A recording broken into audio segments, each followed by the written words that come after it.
Father, and of the Son, and of the Holy Spirit. Amen. Heavenly Father, we come before you today, seeking your guidance and blessing. Grant wisdom, strength, and patience to our teachers, host, and technical team. Inspire them to lead and serve with excellence and dedication. Bless our audiences with open minds, kind hearts, and a desire to grow each day.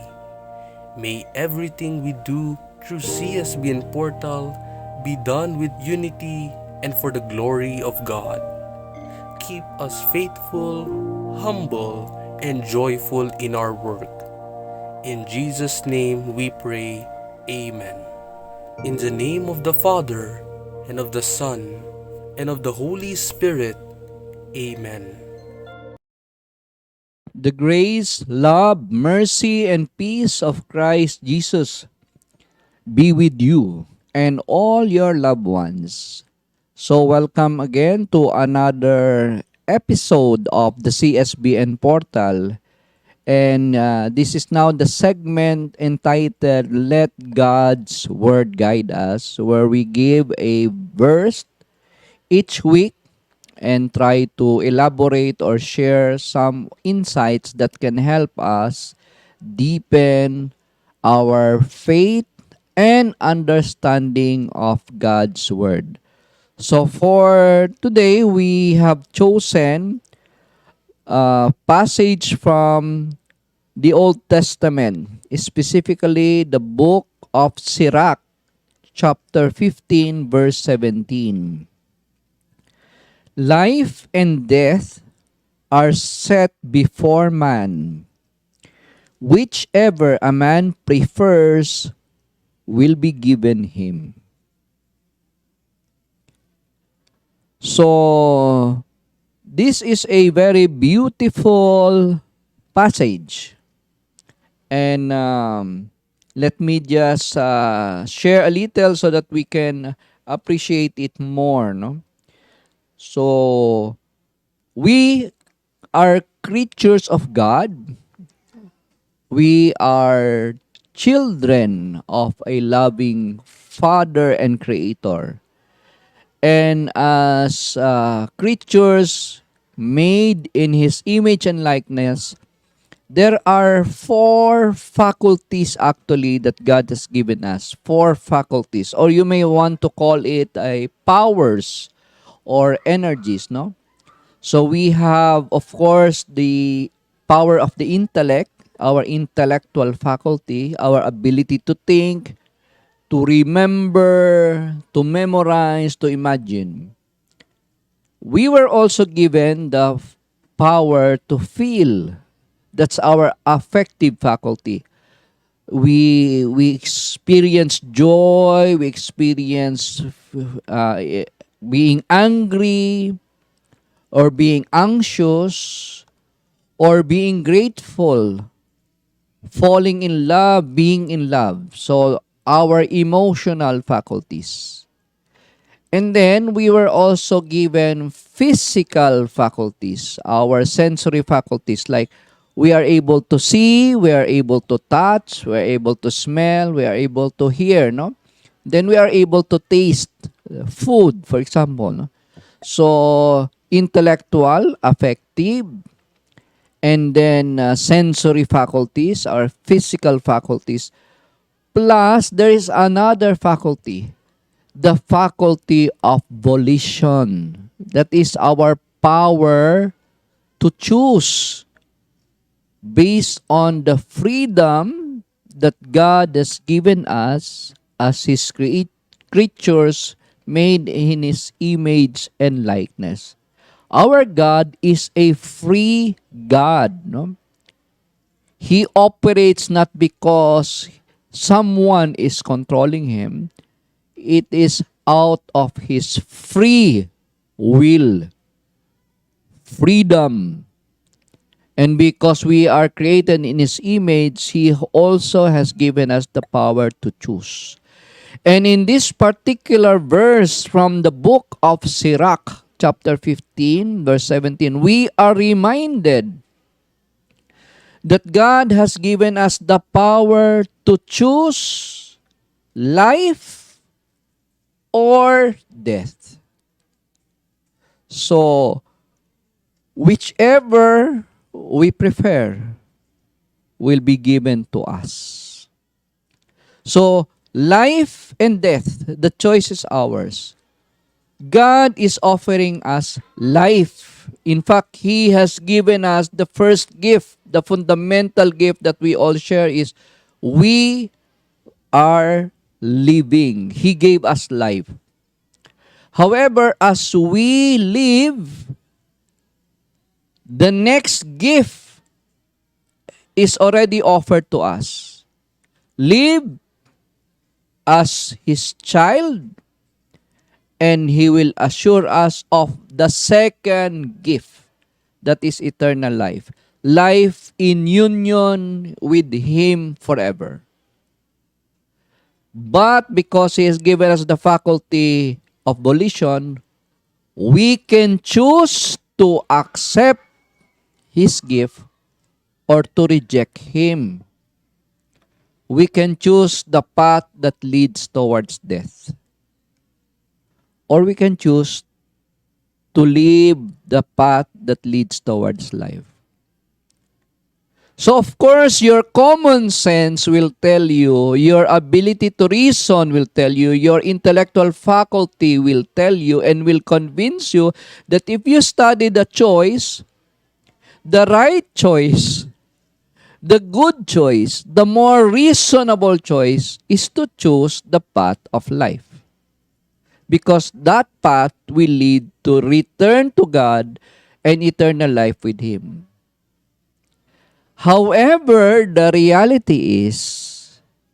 sad reality is, many people choose the path that leads to death. And that path is characterized by a life of sin. So it's as simple as that. So in your life now, regardless of whether you are rich or poor, you are healthy or not healthy, if your life now is characterized by unpeace, wala kang peace, wala kang serenity, there's a lot of sin, greediness, corruption, disdain towards others, being victims of vices, drugs, all of those sinful vices and lifestyle is leading towards death. Choice mo yun. Choice mo. And many of our government officials and politicians have chosen that path. The desire for power, for money, for fame, and that leads precisely to death. Not only to themselves, but even to the death of thousands of Filipinos. I'm speaking about the flood control program. So napakasimple, as creatures of God, as His children, we have been given the faculty, the power to choose.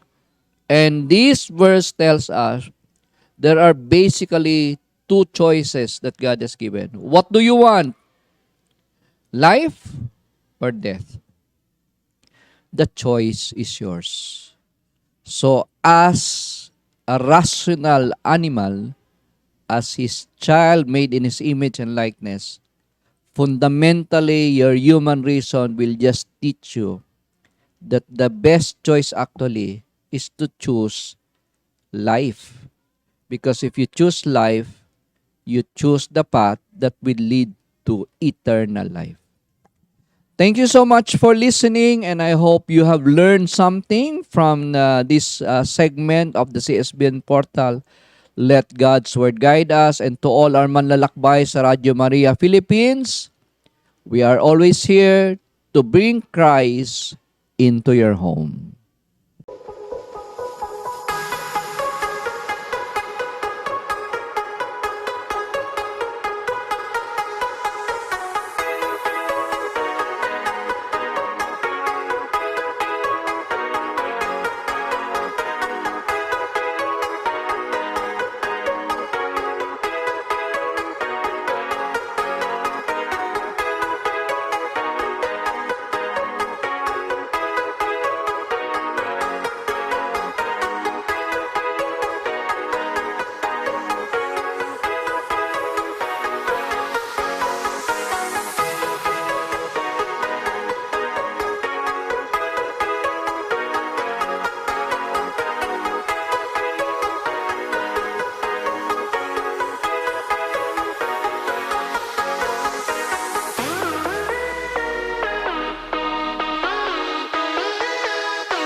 Welcome po sa ating usapang pagpapahalaga, your daily dose of good vibes. So, isang mapagpalang umaga sa ating mga kalakbay, sa ating CSBN family community, mga mag-aaral, guro, kawani at mga magulang na kasama namin dito sa online program, no?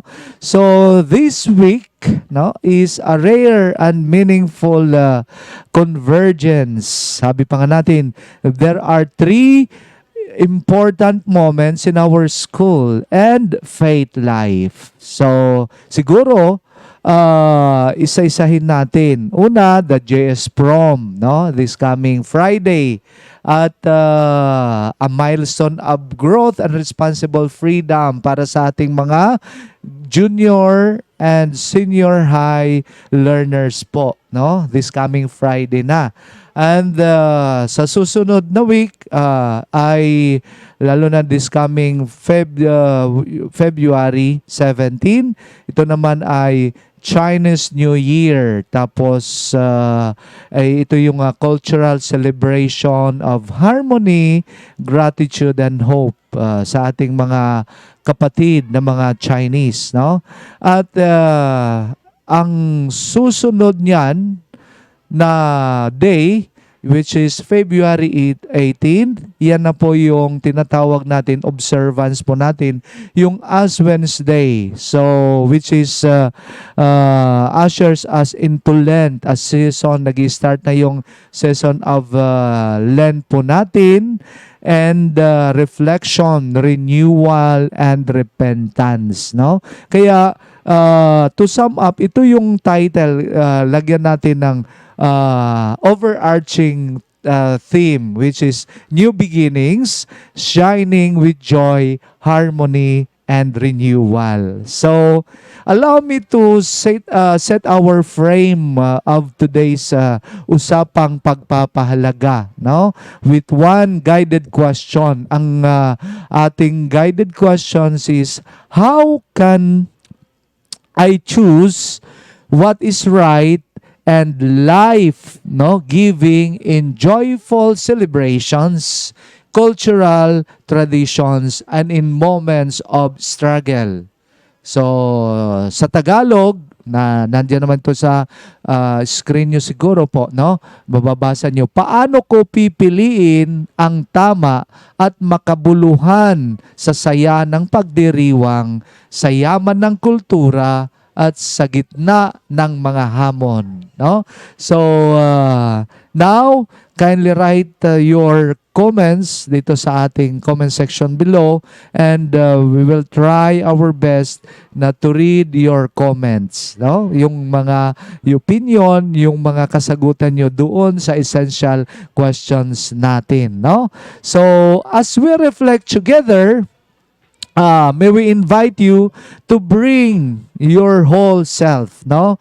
Our joys, our opinion, our questions, and even our struggles. Let this be a safe, no, sincere space to learn the kind of values that help us stand firm, no, walk together, and cross toward a better self and community, no? So let us call, kasi kumbaga let us thank God, no? So a short prayer na ginawa ko po sa atin lahat po. Panginoon, bigyan mo kami ng liwanag upang makita ang tama, lakas upang piliin ito, at puso upang magmahal. Amen. Okay, so yan po yung ating simple prayer. So ngayon, punta naman tayo una sa ating pag-uusapan regarding our JS Prom, no? At karamihan niya, before ako kanina pumunta, may mga kausap akong mga kasama ko dito, mga kaguruan. Sabi nila parang hindi sila nakaranas ng JS kasi parang yung school nila parang pinagbawalan dahil may mga nangyayari sa mga JS Prom. Pero ang purpose bakit po natin pinapa-experience, bakit po mayroon tayong JS dito sa school is to may formative side ito, no, effect sa ating mga junior and senior high learners po, no. Una yung how to be courteous with our fellow, yung mga opposite sex, no? Yung ating partner. Kaya nga may mga show sila kung how, yung mga proper etiquette, no? Yung mga talagang tinuturuan pag social, yung kanilang social life, yung pinoform dito, no? So, yung kaming mga teachers, yung mga pumupunta roon is to observe kung na-practice po yung ganong mga yung special event dito sa ating paaralan. So far sa aking pong mga pag-a-attend ng JS dito, maganda po yung nangyayari, smooth yung execution, yung mga sayaw nila, at talagang nailalagay natin yung ating mga learners doon sa objectives natin kung bakit po tayo merong ganyang activity, event dito sa ating paaralan, no? At sa mga paaralan din, no? Kasi hindi lang naman tayo ang paaralan na nagkakaroon ng junior and seniors promenade, no? So, yun po. So, yung values na ating pag-usapan dito, number one is yung dignity, no? To uphold the dignity of each persons, no? Kasi karapatan na nila ma-expose doon sa proper way sa mga ganyang social event, no? Kaya doon pa lang tinuturuan, part yan ng kanilang formation dito sa culture, formation of culture dito sa ating paaralan. Pangalawa, yung respect towards their fellow, yung kapwang mag-aaral, no? Paano nila dalhin, paano nila iayain, paano na the proper way how to dance, no? Yun po yun, yung nire-respeto. Kaya makikita mo ng mga talagang nag-i-invest yung ating mga parents sa kanilang mga anak, ay ano doon sa mga susuotin, yung mga gown, no? Yung mga Americano, yan yung mga sinusuot. Shining talaga yan, no? And then, responsible freedom, no? They ini-entrust natin sa kanila kung paano nila naidadala yung kanilang sarili doon sa occasion na yan. Yun po yung values na nagigain po natin, yung dignity, respect, and responsible freedom. Yung promenade is not simply about looks or trends. Hindi lang po ito ganito, no? It is about character, healthy relationships, and self-respect, no? So, may mga challenges po, real life challenges, yung peer pressure, no? Yung paano sumabay ng hindi nasasakripisyo ang halaga ng sarili, no? Sumabay sa mga trend ngayon, no? Sa mga digital pressure, no? Paglalathala ng larawan sa mga although bawal yung mga ipopost yung mga videos kasi siyempre may mga privacy po tayo. Pero yung mga occasion is yung ganon nagagawa nila in a manner na mayroon na-uphold yung dignidad, yung respect ng bawat isa. No? Tapos yung concern and boundaries. No, yun po yung mga real life challenges sa JS Promenade. No? Ang tunay na dangal ay sinasabi pa nga marunong humingi at magbigay ng pahintulot. Marunong rumispeto. The bottom line is respect, no? The dignity of each, no? So lahat po nire-respeto dito sa okasyon na ito. So ano naman yung values in action na makikita natin doon? Una, the practice of courtesy and kindness, no? Kaya may program, napakaganda po yon yung program nila. Ngayon makaka-receive, siguro naka-receive na kayo ng mga invitation, lalo na yung ating mga junior and senior high learners na sasali sa JS po natin dito. So, naipakita na siguro ang kanilang invitation sa kanilang mga magulang, no? Yung as I've said, yung values in action is yung paano practice nai-emulate, nasasabuhay yung courtesy and kindness, yung pag-greet, yung thank you, affirm others. Yung kaya nga po, dinadala and then pinapaupo. No? Talagang yun dapat yung ganyang mga senaryo na nakikita natin sa ating mga mag-aaral. No? Tapos, siyempre, yung consent first mindset na talagang may I, yung mga sinasabi, may I dance with you? Okay lang ba? No, parang ganon.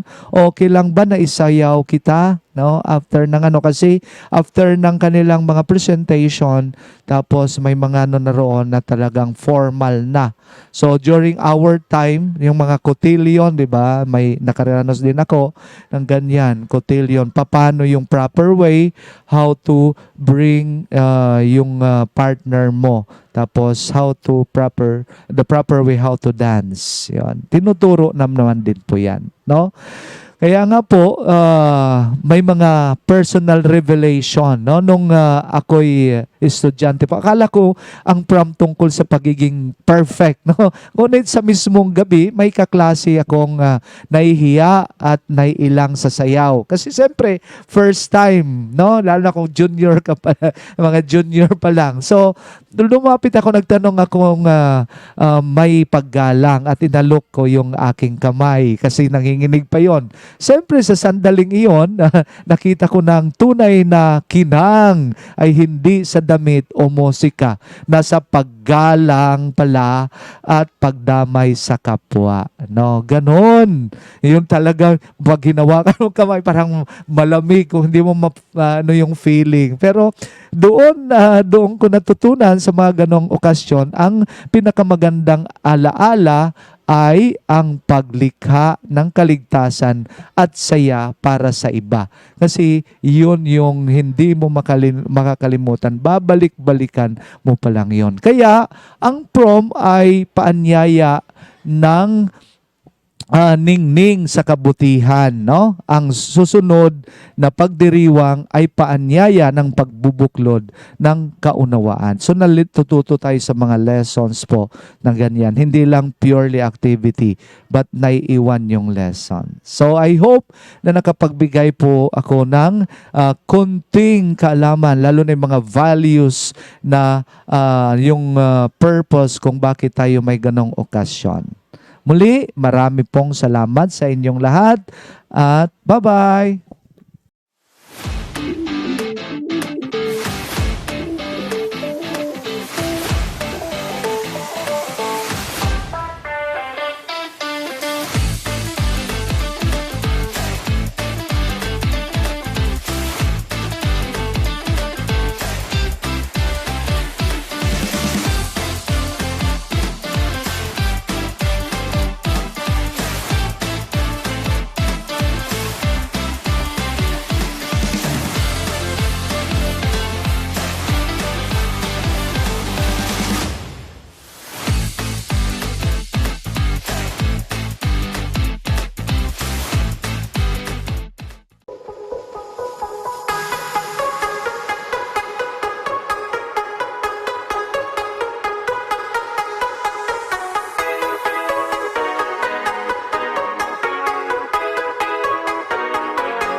Good day, everyone, and we're back on our third segment, Matters That We Need to Ponder.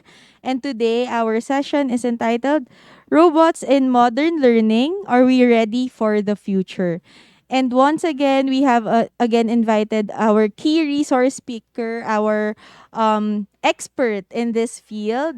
And let's all welcome Sir Stephen Salido, our grade 8 understanding mentor. Sir. Ayan po. I-on po natin yung mic. Yes, sir. Ayan. So, Hello. before we start, do you want to greet anyone or mag-shout out?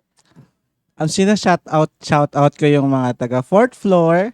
Hello, teachers. At syempre sa aking advisory class, the Understanding Grade 8. Ayan. And also, again, thank you for the continued support of our kalakbay sa Radyo Maria.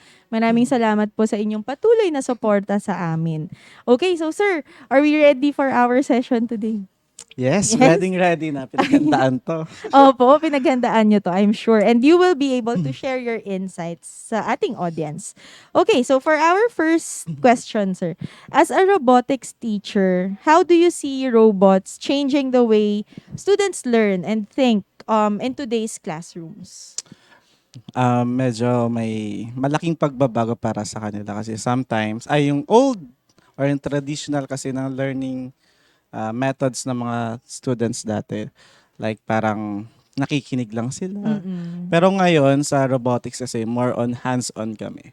So more on output, yung pinapakita nila sa akin, pinapasa. And then collaboration skills kasi syempre hindi nila mabubuo yun kung hindi sila magtutulungan. Mm-mm. And then meron ding coding skills. Ayan. Yun lang, ma'am. Ayan. Oo. So, ako ayoko yung coding personally. Yeah. Pero, I think it also helps our students be ready for the future. And speaking of that, sir, ano yung mga skills na sa tingin mo na de-develop through robotics and which you think are essential for the future workforce? Ayun, nabanggit ko yung coding skills nila. Yung finding the error. Minsan kasi nagpapa-test ako ng hahanapin nila yung error sa programs. Mm-mm. And then, gagawa din sila ng programs based sa mga resources na nahanap nila. Mm-mm. And then, another skill is building. Yun yung gumagawa sila ng robot. From scratch, from recycled materials. Mm-mm. And then, magkikreate sila ng kanilang robot based sa mga lessons na pinag-aaralan namin. Mm-mm. So, yes, sir. You want to add And then last anything else? ay yung collaboration, of Yeah. course. And I think it also helps with their creativity, no? Ah, Talagang, yes. yun nga, sabi nyo kanina, thinking outside the box. So, hindi lang isang solusyon yung ginagamit nila. Yes. Oo. Marami. Diba, Trial parang, and error yes, talaga. may iba't ibang way kung paano isolve yung, or paggalawin. Tama ba? Yes, Di pa yes. kasi ako nakabisita sa inyo, so I don't know how it works also. Pero Bisita ka minsan, ma'am. Oo nga, sir. Ay, sorry. Okay. So, yeah. So, I think creativity also is developed or enhanced in these classes as well. And Yes. ito ngayon tinatawag nating mga 21st century skills, Skills, no? tama. Na talagang nahahasa sa ganitong klase ng classroom.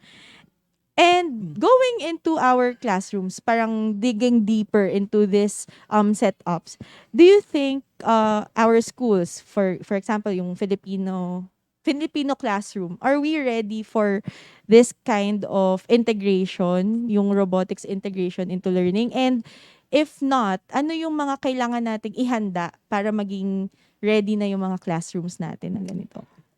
For me, actually, this is my second year sa pagtuturo ng robotics. So, medyo bago din sa akin. And based sa na-experience ko at nalaman ko, yung other schools or some schools siguro talaga ay hindi pa ready. Kasi yung robotics, hindi lang siya simple computer lang. Kasi may mga components, may mga programs na medyo may kamahalan, something like that. So, sa other schools siguro, kailangan nilang pagplanuhan pa. Yeah. And meron siguro sa ibang schools tulad sa atin, meron kasi kaya naman nating mag-produce. So, we are ready.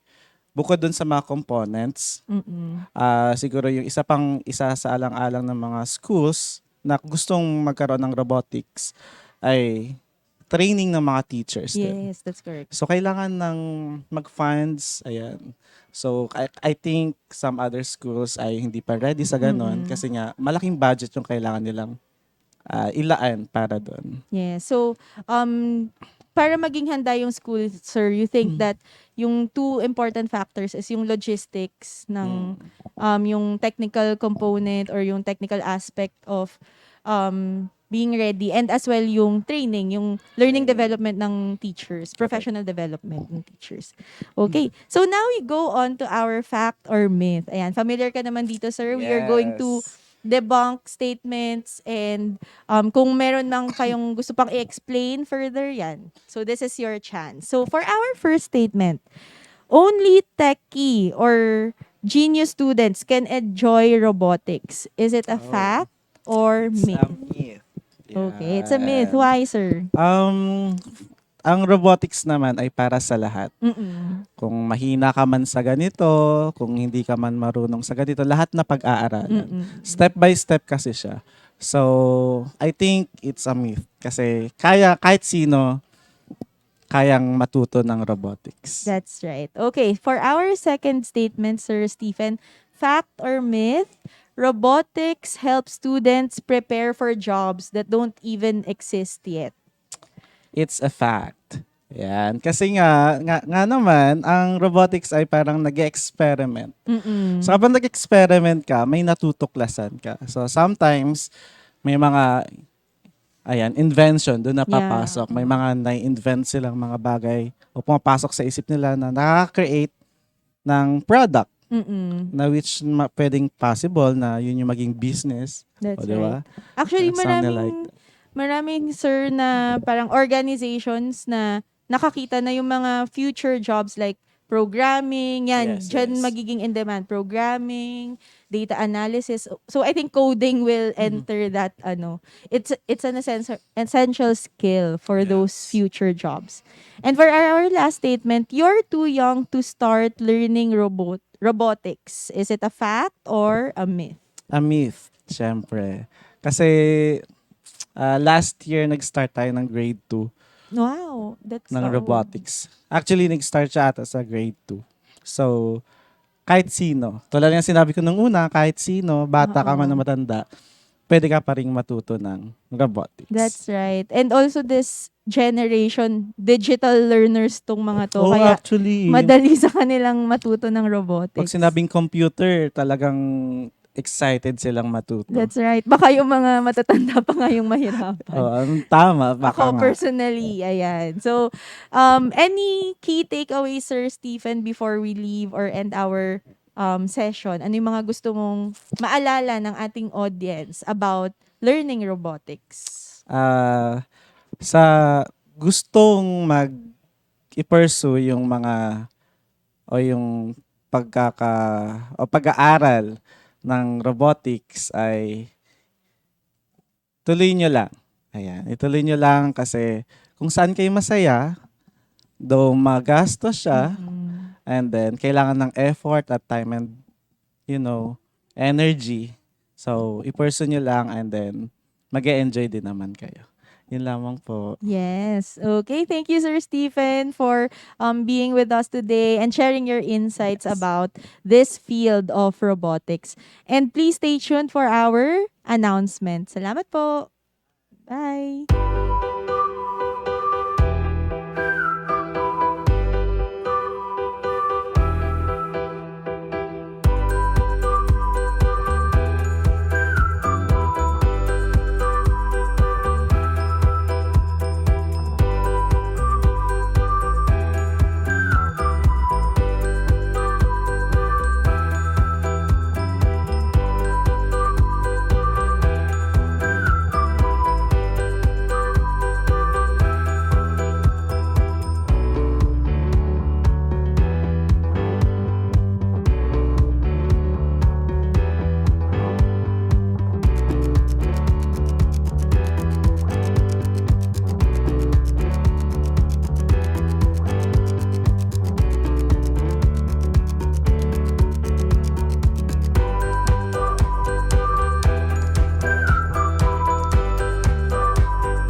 In the name of the Father, and of the Son, and of the Holy Spirit.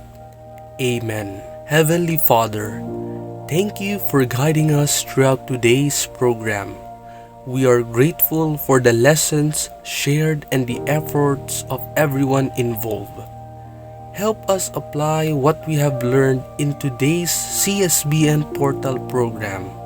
Everything we learned today, we offer to you for the glory of God.